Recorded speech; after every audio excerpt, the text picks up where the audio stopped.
कोकोलाई बुद्ध पार्कको यता मुनि एउटा लेक छ है, त्यहाँ कोकोलाई आउनु मन छ। यहाँ त हल्का देख्दैछ बुद्ध पार्कको बुद्ध भवनको टाउको अलिकति देख्दैछ। अनि त्यो त्यसको तल पछाडिपट्टि चाहिँ यस्तो छ है, हुन्छ आउँदा हुन्छ। मजाको छ, भ्यू पोइन्ट दामी छ यहाँबाट चाहिँ। कोकोलाई खेल्नु मन छ यहाँ माथि पुलमा, मजाको बनाएको रहेछ। अहिले चाहिँ भनौँ पहिला त आएको थियो त्यति खास थिएन पहिला यो, किनकि घाम लाग्दाखेरि यो पानी सुकेको थियो। अहिले पानी पर्दैन चाहिँ अहिले फिलहाल यस्तो छ। पछाडि अब धेरै बाद पछाडि चाहिँ अब के हुन्छ भने अब बोट पनि चालु हुन्छ। यहाँको बोट छ, 4टा बोट है, त्यो खेल्दा हुन्छ।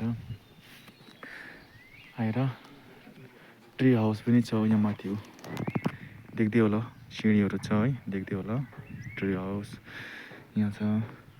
अरू जग्गा थियो पहिला पनि थियो, तर अहिले पहिला जस्तो छैन, धेरै चेन्ज भएछ।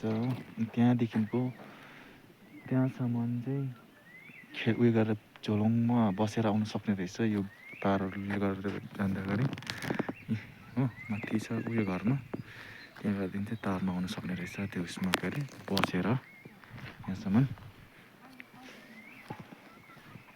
यहाँ चाहिँ अब हल्का रमाइलो।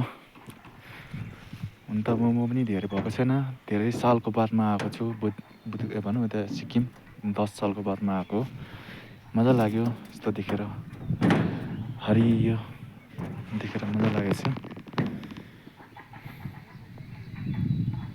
यो चाहिँ हाम्रो साथीहरू लामा, एकजना लामा हो, दुईजनै लामा होला कि अब एकजना त म चिन्दिनँ। त्यो सेतो जकेट लाउने चाहिँ लामा हो, अहिले गाडी चलाउँछ, उसको बहिनी हो एउटा चाहिँ।